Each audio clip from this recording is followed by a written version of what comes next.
I'm not sure the sound design was great for me. It was fair. I thought it would have been, a lot better.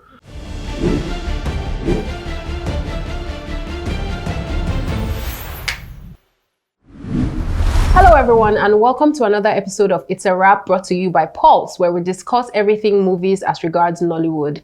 My name is Chris, and today with me in the studio, I have Dami Dawson, and we'll be reviewing the movie Muri An Ko. Hi, Dami, how are you doing? Good. Okay, so you've seen the movie Muri An Ko. So let's just go straight into analyzing the story and the plot. What do you think about it? The story is good. There's a story, definitely. The story follows Kunle Remi, who played Muri, and was a picker. So he steals, just lack of a better word. Like a pickpocket. Right, yeah. So, and he finds this car, took the car, thought he hit a jackpot, but inside the car had a little boy. That's the owner of there's a little boy in the car. So now he has to deal with the boy in the car and also having to sell the car because that's why he stole the car, picked the car in the first place. So the story is simple, like I said, for Biodun Stephen, I think for her, the stories are always very simple. And she came on the show the other day to mention that she picks certain fragments of happenings in life and just talk more about it. So it's simple. A guy and a young boy come together. So that relationship is what the film is all about. From wanting to steal a car to now being concerned about the boy in the car. You get me? So yeah, there's a story there. Love it. The plot also was good. I did not exactly detect any plot hole. From the beginning, we sort of understood the kind of person Kunle Remi was. I mean, I talk about character development a lot. So we sort of knew who Kunle Remi was. Maybe I wanted to know more about the boy, and maybe the mom, but although it was still talked about, it was still projected. The boy happened to be this star young celebrity who appears in a number of commercials. And also the mom happened to have gone to a reality show, let's say Big Brother, come out. So that kind of thing, So the plot was good. It wasn't too inconsistent. There was no plot hole for me. So you would watch it and understand what the story is about from the beginning, to the end. Maybe it wouldn't have flown the way a lot of people wanted to flow, in terms of the dynamics with Kunle Remi and the boy. The boy's name is Ko, by the way. So maybe it wouldn't have flown the way a lot of people would have imagined rather. But I think for the best part, it was as simple as we saw in the cinemas when I saw it. Okay. Yeah. So let's move straight to cinematography because as a consumer, I know that aside a good story, one of the things that captivates me or rather catches my attention when I'm watching a movie is cinematography. So what are your thoughts on the cinematography? I mean, well, with cinematography, you're talking mostly about shot compositions and you're talking about the clarity of the camera and all those technicalities involved in production proper. So yeah, the cinematography was good. I mean, it wasn't the best, but it was good. I think it fits the mood of the story, the film, right? It was good. I liked the shots I saw. I think I think the word to use is, I could feel it. When you're watching a film and you could feel it just from the pictures, not exactly when they say anything. Yeah. So yeah, it was there. I never had an issue with Biodun's cinematography of films. I never had an issue with it, so I think she was good. But I mean, if you'd ask me about the acting and the likes, then yeah, but cinematography was good. Okay, so let's talk about casting. Casting was, I mean, we talked about it when Biodun was around, and it was good to see Kunle Remi in that light. Like I said, I've never seen him in that light before. I liked the way he was very consistent with how he pronounced the name. So he had this factor that Yoruba people have. When you say Muri. Oh, Muri. Yeah, so he was very consistent with it from the beginning of the film to the end. Casting was good. The little boy was also good. I think she talked about him also. I think I've seen him in a film that Bimbo Ademoye did, which is on YouTube. It had Ernestobi there. Can't remember the boy's name now. But the boy did not, it didn't seem unbelievable. He tried. He's a promising actor. I'd say that. Maybe one of the best young child actors that we have at the moment in Nigeria. It was good. Bisola was good, of course. I never expect anything less from Bisola. Bisola Yola now. Also Buchi happened to be Bisola's boyfriend or the father of a child, baby daddy, So Butchie Franklin was good. Also, some comic with his acting, but I like to see him in that light, so it was good. I think the casting was good. Even Femi Jacobs was awesome. Right. Femi Jacobs is a very good actor. Yeah, I think so Yeah, too. I think he's quite underrated. And I saw what he did. He played the police officer who was handling the case, and his mannerisms, his projection, his words, the way he just delivered, it was on point. For Femi Jacobs was very good for that role. Also, I saw Gloria Young. That's Norbert Young's wife. She did pretty well. Also, the casting again, Kiki was just Kiki. Absolute madness. And she made it fun. She made it funny. Also I saw Bro Bush. If you follow IG a lot, Bro Bush is a skip maker. He was also there. And again, what's his name? Charles Okocha, amazing. Oh yeah. Yeah, amazing. I mean, there was a shot. So Biodun played with a lot of drone shots, like close-up drone, then go zoom out. It worked well. I mean, the part where, because it was a bad guy, obviously, in the film, was the Chukudi that they ran to that sells the cars and everything.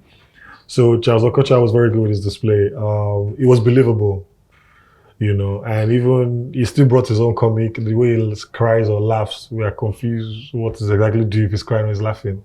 When he does his mouth like that, and he's like, so yeah, I think the casting was good.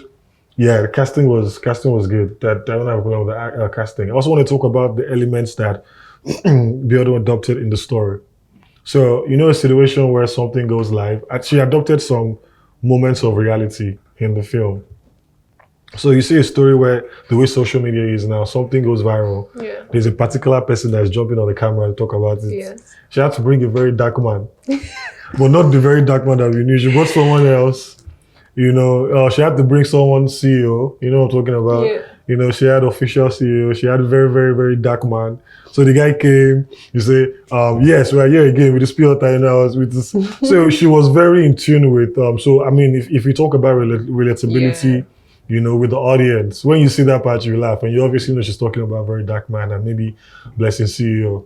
But yeah, she didn't use their name, of course. But yeah, or maybe not. But but yeah, I like the fact that she made it a lot relatable. When I went to see, we went a lot in the cinemas, but everyone was laughing and was just excited about, when those parts came in, So yeah, the casting, like I said, I just wanted to deviate a bit, but casting was good. I mean, for me, the way I judge casting is who would have played it better. Yeah. You get me? And for me, also, you want to see range when it comes to acting for a lot of actors. So even if on the top of my head, I would have said maybe for Muri's role, maybe Odunlade would have done, But then again, for her, she doesn't think that way as a director. She's trying to, push you beyond what you're known for.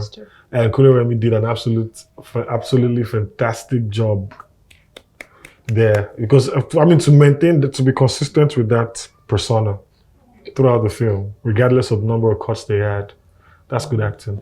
Okay, so let's move to dialogue. Yeah, I mean, when we talk dialogue, we talk about the script in its sense and the screenplay.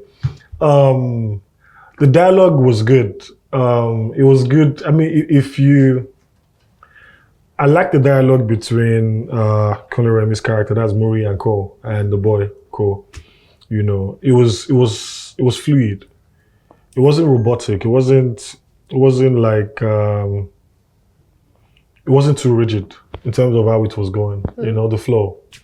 I liked it. I liked the dialogue with Femi Jacobs and the policeman at the station with Bisola Yola's character with Buchi with the grammar. So the dialogue in general was good. I mean, if you watch a lot of Biodun's films, she wrote the film, you'd realize that she tries to be very not too complex with the dialogues. So it needs to be as relatable, as simple, as understandable as possible, which is what she did in this particular one.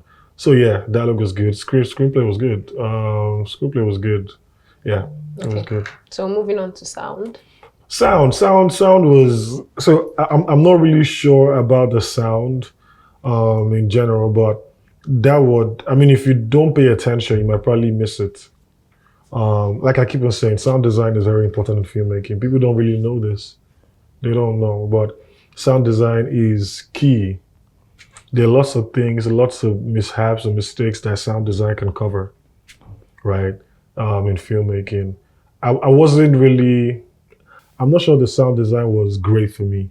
It was fair. I thought it would have been, a lot better, particularly with the tense moments, when Kunle Remi and the boy were, running, when they were after them, when they got to the streets, when the police came, I thought it would have been a lot, heavier. When you go to the cinemas, the sounds are basically in your ear. In your Even eardrums, I yeah. got to realize that when they talk about 3D or 4D or so, I think they said it's more of the sound than even Visuals. the visuals. Yeah, I might be wrong, but yeah, I think so. There's a beat with the sound when you're watching something. It just, if it's good, you're sunk in the film, and you get deep into what you're trying to sell. So yeah, the sound could have been better, but it was fair. Yeah. Okay, so how about the editing? Editing was good. Editing was good. I don't think it was bad. I think it was straight to the point, and I think it was good enough for everyone to follow. The mood for the editing was clear. From the different scenes from the different scenes. I'm talking about the mood where the car got stolen, the part where the car got stolen, the part where the dynamics between Kunle Remi and Co. Muri and Co. had to be established. The dynamics between the grandma, that's Gloria Young, the police officer Femi Jacobs, Yeah. Bisola Yola. So the editing followed a certain mood, and that sort of suits the scenes that we're playing. So editing was good. Again, I keep on saying, editing also is a big part of filmmaking, post production mostly. So when people say it's just edit anyhow, no, you can't edit anyhow. There's a way you edit a film and it makes it look very bad, and there's a way you edit a film that yeah, films have moods, so you edit with the mood. Okay, so let's move on to costume. Well, I mean, costume was basic. There was nothing extraordinary in this film in terms of costume, right? Um, Muri is just a pickpocketer. It's just a, Ras boy. So he had the saggy jeans, saggy three-quarter. He had the Jesse, Street boy vibe. yeah, he had the durag on. The boy had the school uniform, was obviously coming back from school. Bisola Yola looked like, she was actually on an interview, about to go on an interview before they called her to say our son was kidnapped. So she had the regalia on, looking, popular. The grammar also. So the costume was good. It wasn't, you won't fault it for anything compared to Kesari, Yeah, I just wanted to add that. Well, the costume was good. Okay. Yeah. Okay, so lastly, let's talk about continuity. Well, I mean, that is where I had some, that I think it faltered a bit. Continuity mostly at the beginning, not towards the end, mostly at the beginning. When you check the car closely, I don't want to give anybody any spoilers, but you just notice in the beginning, when you pick the car, when you see some minor continuity issues, and I think largely continuity is, and people just think it's one you can just give. I'm not talking about this film now. I'm talking in general. In general. People just think that continuity or the continuity person can just be anybody. No, you can't be anybody. A continuity person must be detailed, like very detailed, down to the color of whatever, maybe down to how your hand was placed at a certain time. Yeah. So it's bigger than what a lot of people think it is. But like I said, the error might not be visible if you're not paying attention. Now, because I was paying attention, so I would easily notice those things in the beginning. That's why I said in the beginning. But yeah, in the light of reviewing the film, as we're touching on the different elements, then it's okay to just mention why this part had some, hicks. But like generally, overall, if you'd ask me, it's a good film. I think everyone should go and see it. Make of it whatever you choose. And like you say, it's not going to make you cry, but it's going to make you emotional at some point. When the boy got to the full police station, and when they eventually caught Muri, and it was like Muri did not kidnap him. That's because they already created a bond. Yeah. So he was like, nah. But then I didn't really understand the ending part when I thought the film would end where, they let him go because he felt because the boy said that no, he didn't kidnap me. Instead, the movie saved me from the kidnappers, whatever. But the way the movie ended, it still ended with Muri bringing out the key from his pocket, which obviously stated that he stole the Stole car. the car. So I felt that part wasn't necessary. But then again, that's my opinion, right? We only say that's an opinion. That's not a review. But yeah, I thought the film ended there. But then again, you never really know why directors choose to go the way they go, in terms of directing. By the way, the direction was good, if you'd ask me. I don't think we Shout out talked to the about the director. directing. The directing was good. For the boy, for Kunle, for Kiki, for everybody.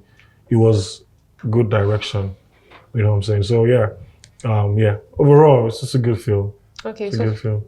so far you have had good things to say about the movie. So overall, if you were to rate the movie on a scale of 1 to 10, how would you rate it? Yeah, so I'll give it some good 6 or 6.5. I think 6/10. 6.5. Because I was expecting you to rate it higher. Nah, 6/10. Reason is because of the little, um, just little things that I saw that I thought could have been corrected. But like I said, 6/10 is good. And the story for me is a major part of my rating, right? I feel like there's a lot a good story would do. Not that other things are not important. For me, story is first, and second thing is even editing. Yeah. The before performances come in, and maybe sound design. But the story was good. So I mean, if you follow in that order, it's a solid 6.5 thereabout. Okay. So I expected you to rate the movie higher, but Like how I I mean, you like had 7, 8. like a 7 because you had a lot of good things to say about the movie. Yeah, I also had some bits, Beats, yeah. about the movie. So yeah, I think based on my calculation, there's a way I calculate this thing. Maybe one day on the show, I'll let everyone know rather how I calculate it. There's a way you calculate the ratings. So for each of the elements, you give it like over 10. Then you don't worry, it's like a lot of math. So one of these days on the episodes, I'll like break it down how the ratings work. The elements over 10. Then you do like an average to get like another over 10, the general over 10. So I'll do that. So, but maybe not here. But for now, yeah, 6.5, 6/10. Between the two of them, is struggling. When there's some little. Yeah. But yeah, both numbers work. Okay. All right, guys. So Muri An Ko gets a 6.5, and it's a wrap. It's a wrap.